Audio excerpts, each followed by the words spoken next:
Don't take the cork off the fork. Why is the cork on the fork? To prevent him hurting himself and others.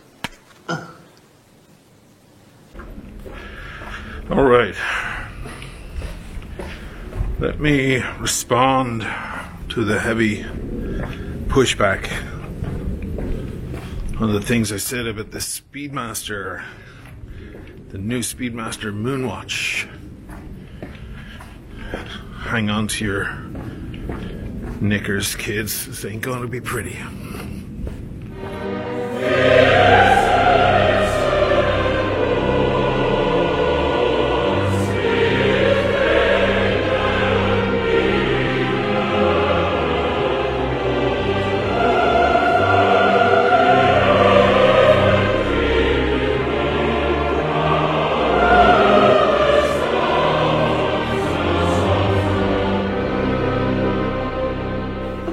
Cork on the fork. So a couple of weeks ago I made a video about the new Speedmaster Moonwatch because I tried it on.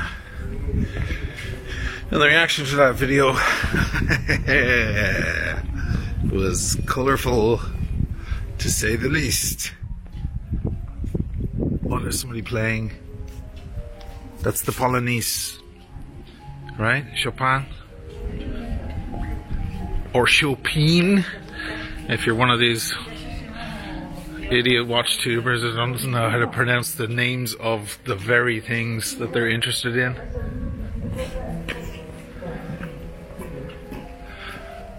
Pretty good. They just need to practice that a little bit. Slow down. They're trying to play it too fast, too soon. They need to play it very slowly and very loudly for a long time before they pick up that pace. Pretty good though.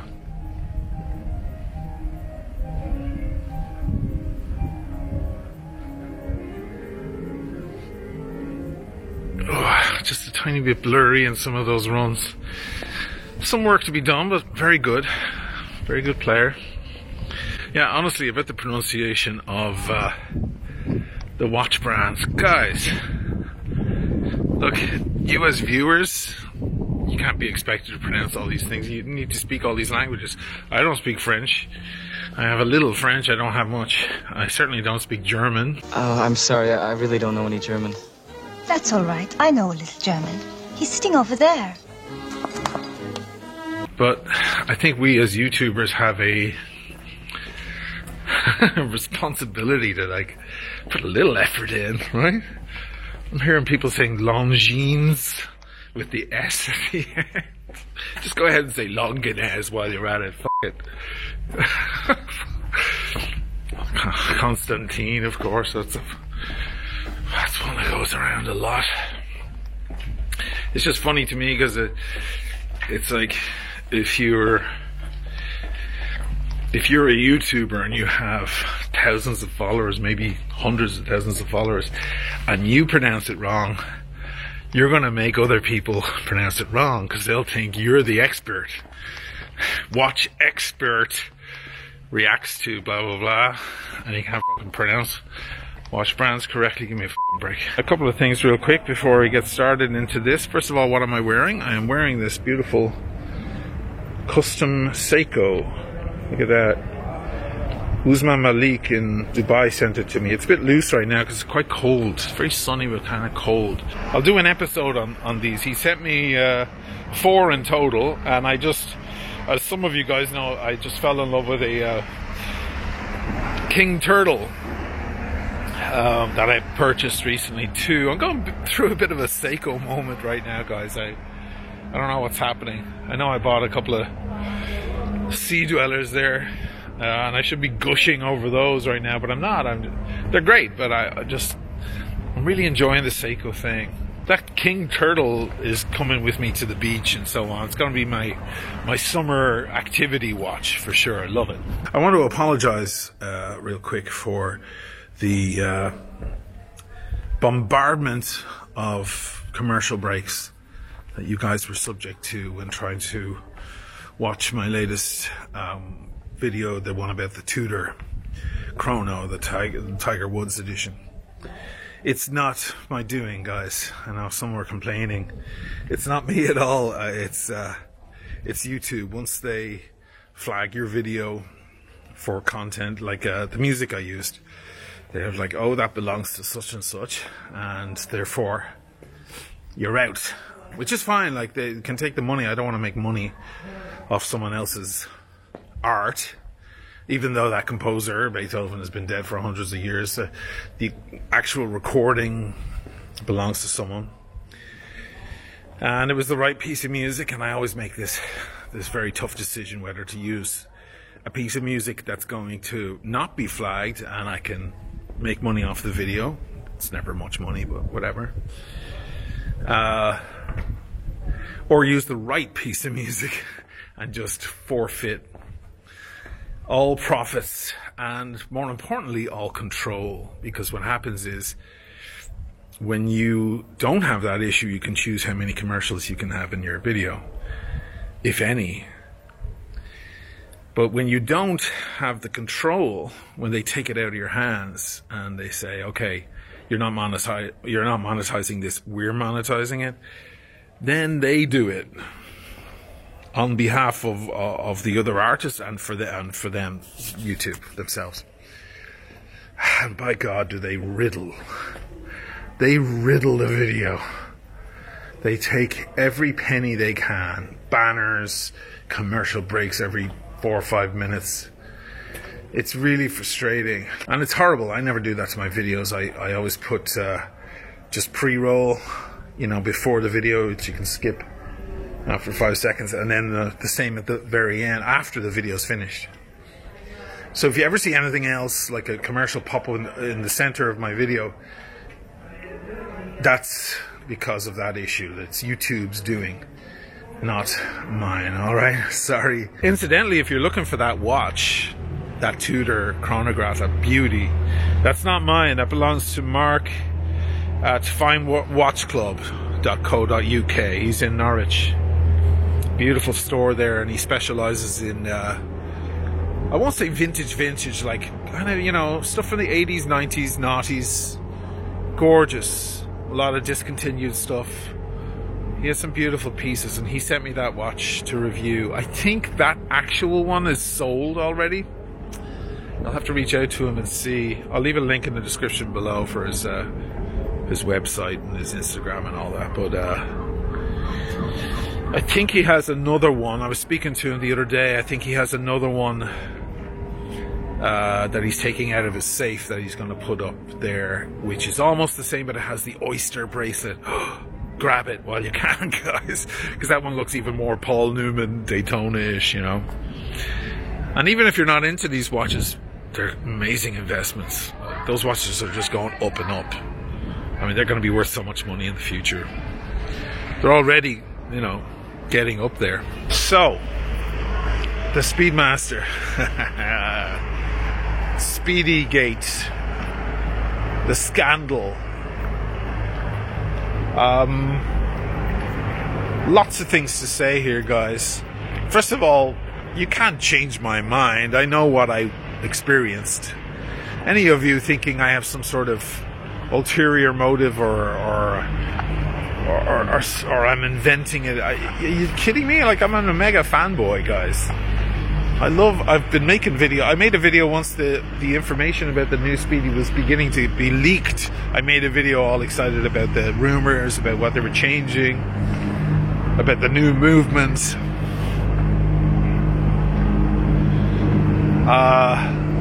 A lot of you guys came back saying things to the effect of, look, mine's fine, I didn't have that experience, or I tried one on the store and it seemed fine, I checked it. And that was great. That was great to hear. Thanks for that feedback. A lot of you also were coming back saying, yep, absolutely, it's definitely got the issue. One guy actually even wrote from the store. I don't know where he was, in Florida or somewhere. He's like, I'm in the store right now, trying it on, and I can confirm, yes, these edges don't feel right. They feel like cheap manufacturing, cheap machining,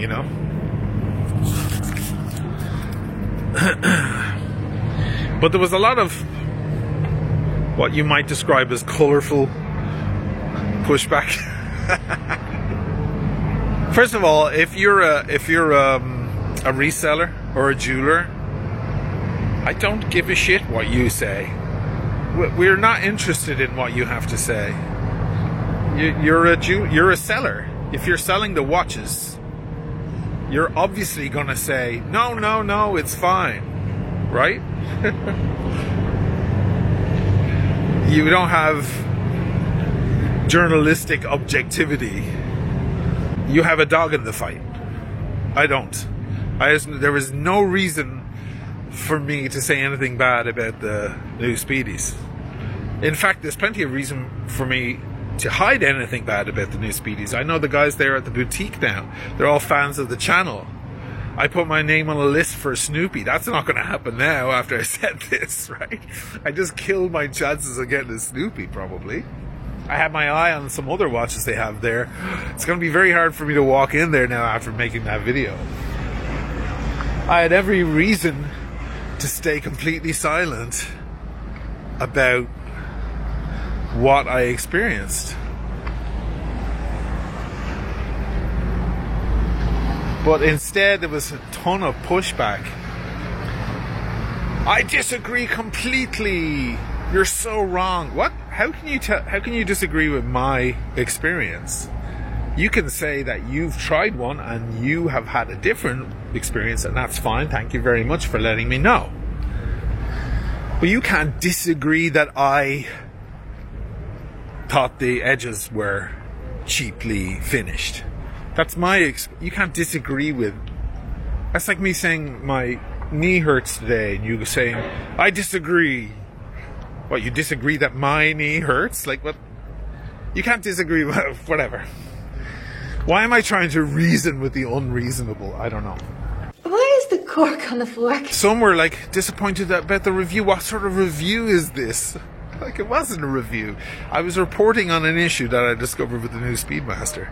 Do you mind if I do that?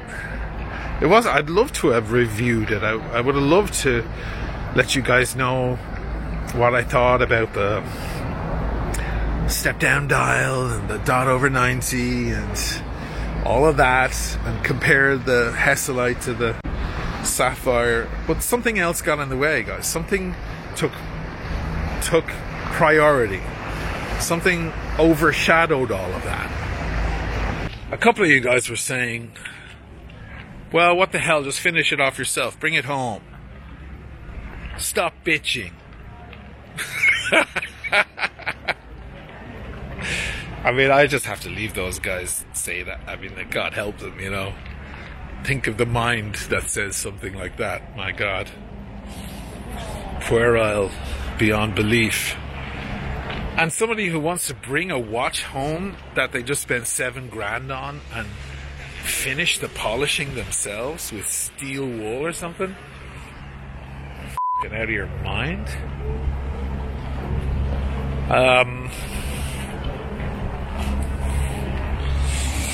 Then there were some other people saying, you know, yeah, the issue is there, but I don't mind it, or it's no big deal, or you're not going to feel it. Well, for one, you will feel it. I mean, hotspots on the bracelet are a thing. I would tolerate hotspots on a bracelet on a watch up to $200, $250. Above that, there should not be hotspots on the bracelet. Never mind a watch that costs $7,000. I don't know. For those of you saying, oh, he's just a Rolex fanboy. Really? Look, I have Rolex. I make plenty of videos about Rolex. It would be weird if I didn't. Imagine having a watch channel never mentioning Rolex. That'd be like having a rock and roll, history of rock and roll channel never mentioning the Beatles. or Ushin's Italian cuisine channel, and I never mention pizza or pasta. It's like, when are you going to mention the obvious? But I'll show you some clips of some videos that I made over the past year. The channel isn't even a year and a half old. Let's have a look at some clips from my channel, and after that you can tell me if I'm just a Rolex fanboy. How about that? The beautiful thing about the real moon watch is that you do have to get in and wind it all the time to keep it alive.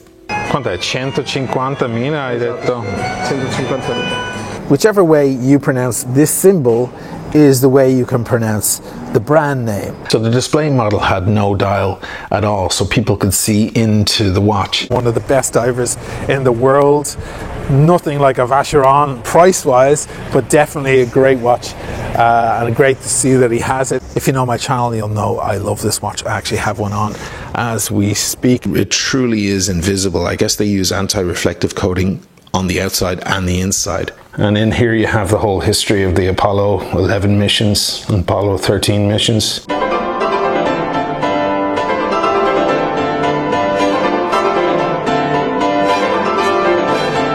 No, what now? The haters can rejoice. So bow, El Primero has a voice. It's time to take the icon down. They've grew for far too long. We're sick and tired, the same old song. We just can't take it anymore. The price of Colo 24. Any substitute will take it. We don't really care, we'll fake it. How can we resist?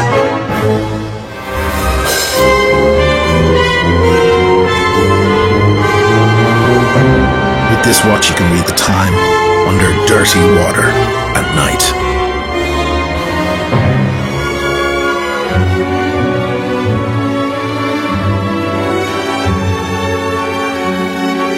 Seiko Alchemist.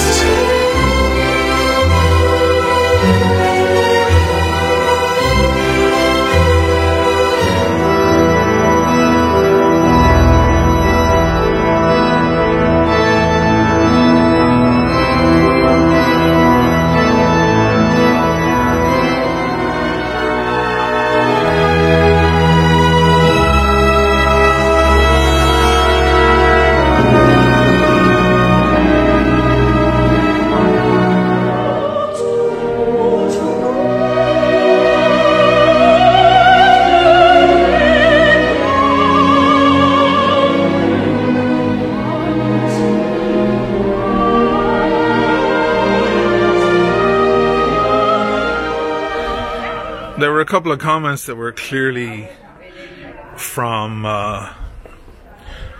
sellers of the watch, from jewelers or something. One guy is like, "Oh, it's not. There's no problem at all. It fits all wrist sizes." And stuff. I was like, "You sound like a commercial for the watch, dude." And I don't know, people out there making videos who are jewelers. It's like, you need a mirror. That's what you need. You're aware that you're a jeweler and trying to repudiate my claim. Funny shit. There's another sort as well that you got to be careful of with this kind of stuff. There's a phenomena in the watch world, I think, where people, it's kind of a tribalism, if you will. It's like, once you know, when you hear the Grand Seiko guys chime in on a Rolex video, oh boy, there's a dream come true. You know, why waste your money? Because Grand Seiko is superior. Here's something that happens. A lot of people buy a watch, spend thousands on it, come home and get straight on YouTube and look up videos about that watch, so they can kind of rejoice, you know. They can kind of see how much, they can see their watch from new angles, from someone else's perspective, and say, oh, look how much he likes it too. And it just makes them feel better about their purchase. It's a bit childish, but I get it, you know. I've probably done it a couple of times myself, just to love what I've already bought, what I already love even more. But there's a flip side to that coin, isn't there? There's like, if you say something bad about their new baby, oh, then you're in trouble. Then they will bark and bite and spit because they feel insulted personally or something. Don't say something about my watch that I don't want to hear. And I think a lot of the people pushing back were those kind, you know. You can tell by how ardent they are, how irate they are, you know. We're here to discover whether the watch is good. Some people were annoyed that I even made the video at all. They're like, where did this video come from? It came from the fact that I discovered something very important about a watch brand that I love, about a new watch I was excited about, that we're all excited about. And I'm like, I better tell everybody what I experienced. That's where it came from. Oh, fuck. Oh, shit. Why is the cork on the fork? Ruprecht, eat your applesauce. Ruprecht? So yeah, like, when someone seems almost upset that you said these things, you can probably bet that they just bought the watch. Now, the watch is quite new, so to those of you who are saying, how come nobody else is saying this? Well, someone's got to be first, right? Someone's got to be first to say it. And the watch is quite new, so not many people have the watch yet. So you will probably see with time more and more people talking about it.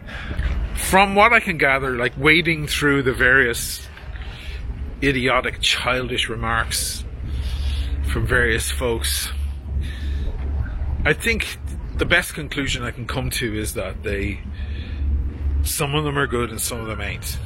And that before you buy it, try it. Whichever one you're buying, make sure it's the one you try first, just to be sure. Chris K730, I just bought the new Hesalite version.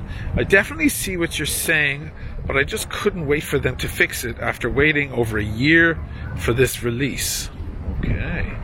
I love it, and I don't hope it'll be a problem. But yeah, it's a sharp edge. Thanks. Who was that? Chris. J. Carlos 1252 says, I like the video, but other YouTubers are giving you grief about the sharpness of the watch. other YouTubers are giving me grief? Let me see. Where did my go? I think my went that way. I don't give a shit what other YouTubers have to say. Thank you very much. Maybe the ones that they're sending to Italy. This is PureTech Inc. Maybe the ones that they're sending to Italy have sharp edges so they can cut the Parmigiano Reggiano. That's great. Spike the dog. This is the most irresponsible idea for a watch review. It's not a watch review. It wasn't a watch review. Why is the cork on the fork? Quit bitching. It hasn't cut anybody. Well, it's not going to cut someone just putting it on. It's going to cut, as I said, you'd have to push your thumb into the side, but you could cut someone with it.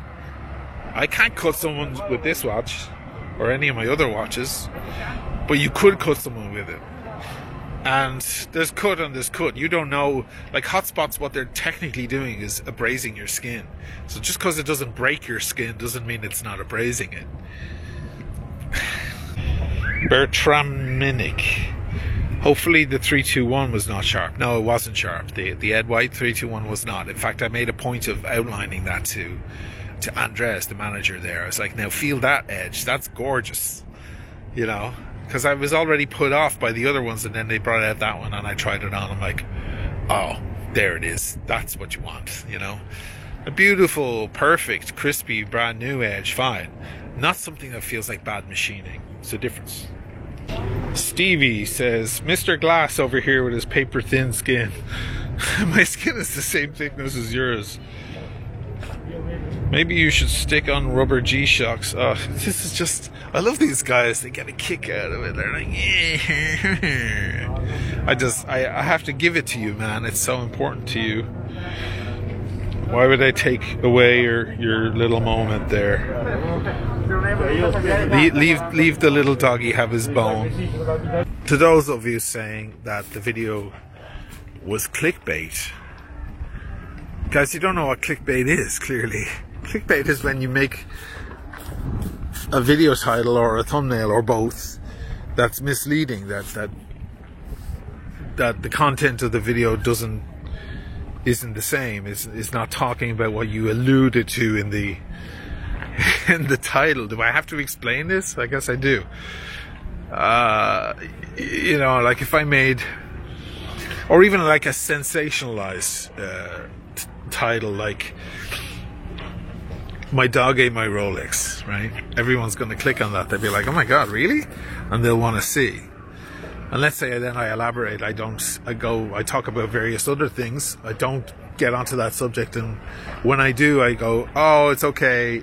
I just lost my Rolex. I thought my dog ate it, but he didn't. I found it. It's okay." Then that's clickbait. I lured you into the video by making some sensationalized title, right? The title of my video was like, "Don't buy the Omega Speedmaster. There's a major flaw." That's what I wrote in the thumbnail. And during the video, I carefully explain what the major flaw is and the reasons why you shouldn't buy the Omega Speedmaster. Am I missing something here? Help me out, because the conclusions I'm coming to, guys, are pretty dark. It's not clickbait. Why is the cork on the fork? Why, oh why, is the cork on the fork? Ruprecht. So that's it, guys.